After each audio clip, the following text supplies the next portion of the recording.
forever. Oh yeah! We are the Thunderbolts!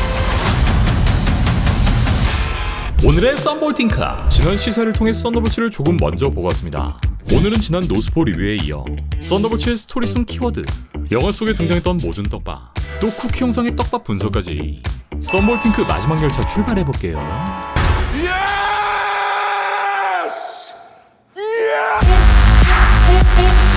먼저 마블 영화의 시그니처를 할 수 있는 인트로. 이번 영화는 어둠으로 뒤덮인 암흑 인트로를 보여주는데, 얘는 극중 보이드의 능력을 직관적으로 보여주지만 한편으론 지금 마블의 상황을 보여준다. 영화의 시작 전 요런 불안감을 조성하고요. 이번 영화의 핵심 기업으로 등장하는 옥스. 이들은 지금까지 불법적인 인체 실험, 악덕적인 일들을 자행해왔고 그 중심에 있었던 이 여자.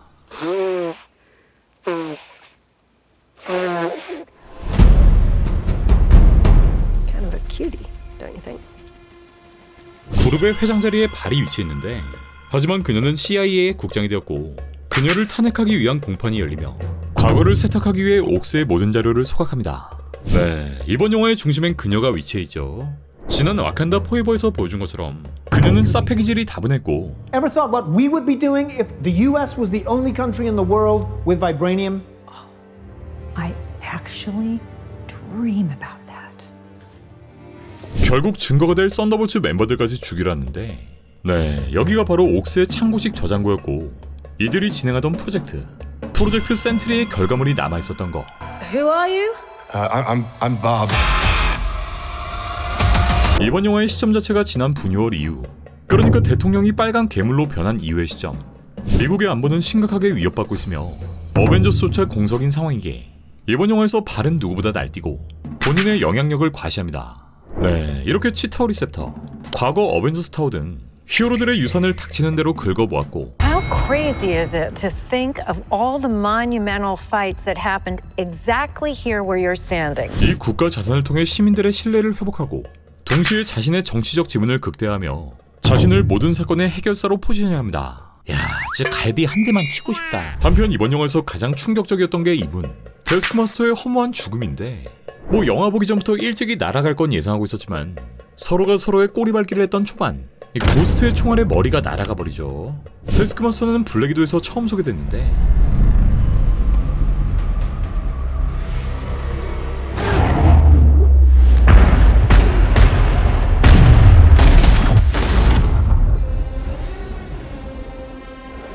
그녀는 레드룸을 총괄했던 장관, 이 드레이코프의 친딸이었고 과거 부다페스트에서의 사건, 드레이코프를 살해하는 작전에 휘말리면서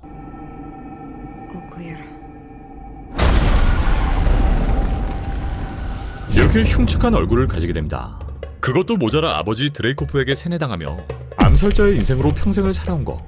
결국 그녀는 이렇게 세뇌에서 벗어났고 다른 위도우들과 함께 떠나지만 기껏 살려놨더니 바로 죽여버린 거죠. 아니, 솔직히 얘한테 미안하지도 않냐. 뭐 이번 영화의 러닝타임 자체가 짧기도 할 뿐더러 이 끌고 갈 캐릭터가 너무 많다는 점, 막판에 보여줄 멤버들 간의 전우애까지 얘한테 부여하기엔 조금은 무리라고 생각된 게 아닌가 싶었고, 자신들이 정리 대상이라는 걸 인지시키고 또 어쨌든 주인공들의 서사에 집중을 해야 하기 때문에 일찌감치 요 친구를 버린 게 아닐까 싶고요. 고생했다 테스크야. 이러한 과정에 등장하게 된 센트리. 그는 이렇게 고전적인 금발머리, 화려한 슈트를 뽐내며 어벤져스를 모두 합친 것보다 강한 히어로. 그렇게 뉴욕 시민들 앞에 설 준비를 마치는데, 네, 자연스럽게 홈랜더가 떠올랐고 그는 태양 1000개가 폭발할 정도의 위력을 가졌다 설명되고 그 위력을 짧지만 강하게 보여줍니다.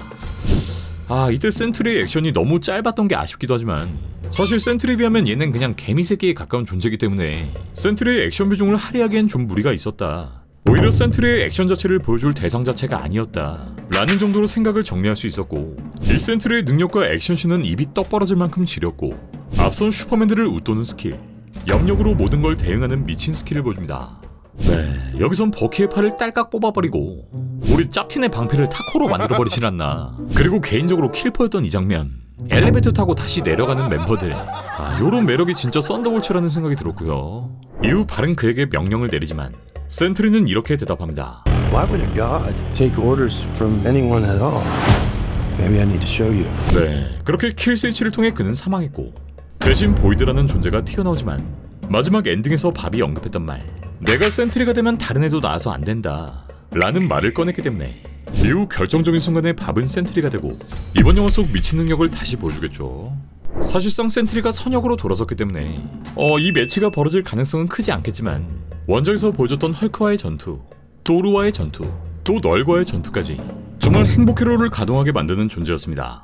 모든 멤버들은 센트리, 보이드를 통해 자신의 가장 어두운 과거, 즉 심연과 마주하게 되는데 친구를 유인해 첫 살인의 기억을 가지고 있는 옐레나, 그녀의 기억은 끊임없는 죄책감, 무기력으로 변질되었고 캡틴이 되었지만 2초 만에 팽당한 뒤 가족을 잃은 아픈 기억을 가지고 있는 존, 어린 시절 살해당한 아버지의 기억을 가진 발, 그녀는 통제 불안으로 인한 권력 중독을, 마지막으로 가정폭력, 그로 인한 약물 중독의 과거를 가진 바.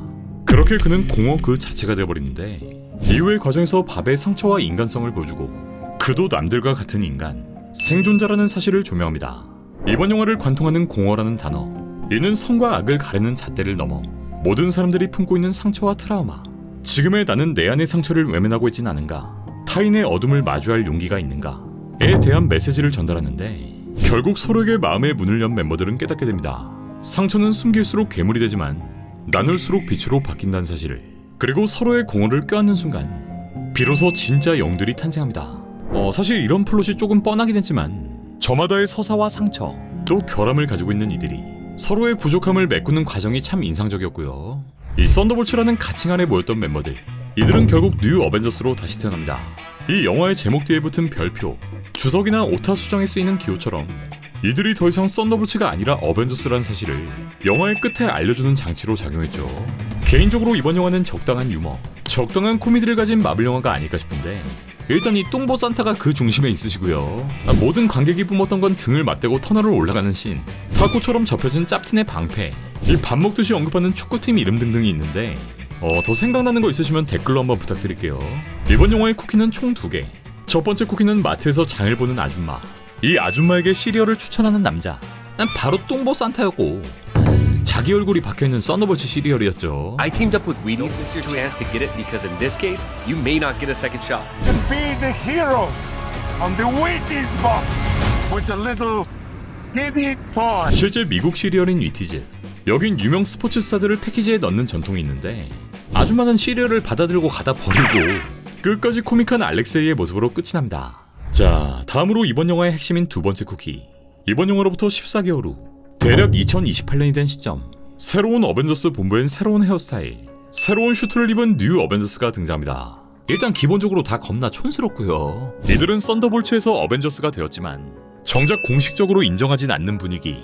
그 와중에 샘 윌슨의 근황, 그는 어벤져스 상표권 침해로 소송을 걸었고 여기에 새로운 팀명, 뉴 어벤져즈라는 이름을 갖다 붙입니다. 알렉세이는 자신의 운동복을 자랑하고 밥은 한쪽에서 쉐이크를 빨며 내가 센트리가 되면 다른 애도 나와서 안 된다라고 말합니다. 그리고 진행되는 위협 분석 보고 바로 지구 상공에 미확인 비행물체가 발견됐고 위성 이미지를 통해 이를 확인해보는데 바로 초차원 존재의 진이 판포의 로켓이 대기권을 들고 내려오며 쿠키 영상은 모두 끝이 납니다.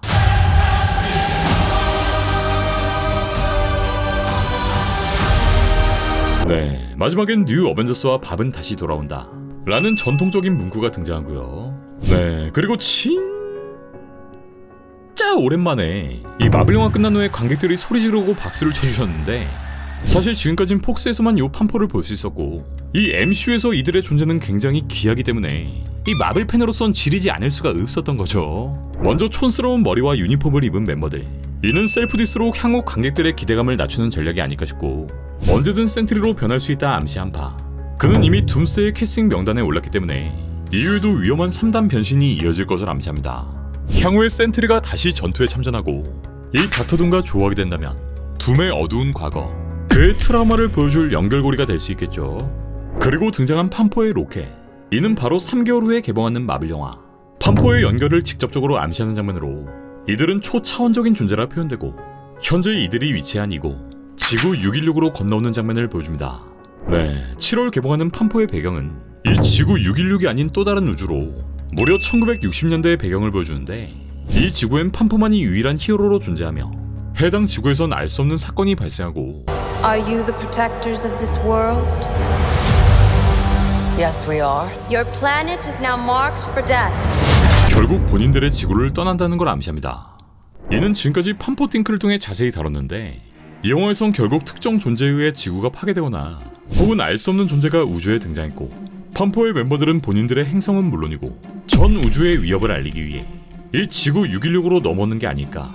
팜포의 바로 다음 작품이 둠스데이고 이 영화를 통해 다시 돌아온 로다주, 희대의 빌런 닥터둠이 등장하기 때문에 결국 새롭게 결성된 뉴 어벤져스 그리고 지구 616으로 건너오는 팜포는 한 팀이 되어 그를 상대할 것으로 예상됩니다. 네, 썬더볼츠의 스포 리뷰는 여기까지였고요. 지금까지 썬볼팅크를 사랑해주셔서 감사드리며 저는 다시 한번 돌아오는 마블 영화 이 팜포의 소식을 담은 팜포팅크와 함께 다시 열심히 일해보겠습니다. 다들 구독 누르고 지켜봐줘.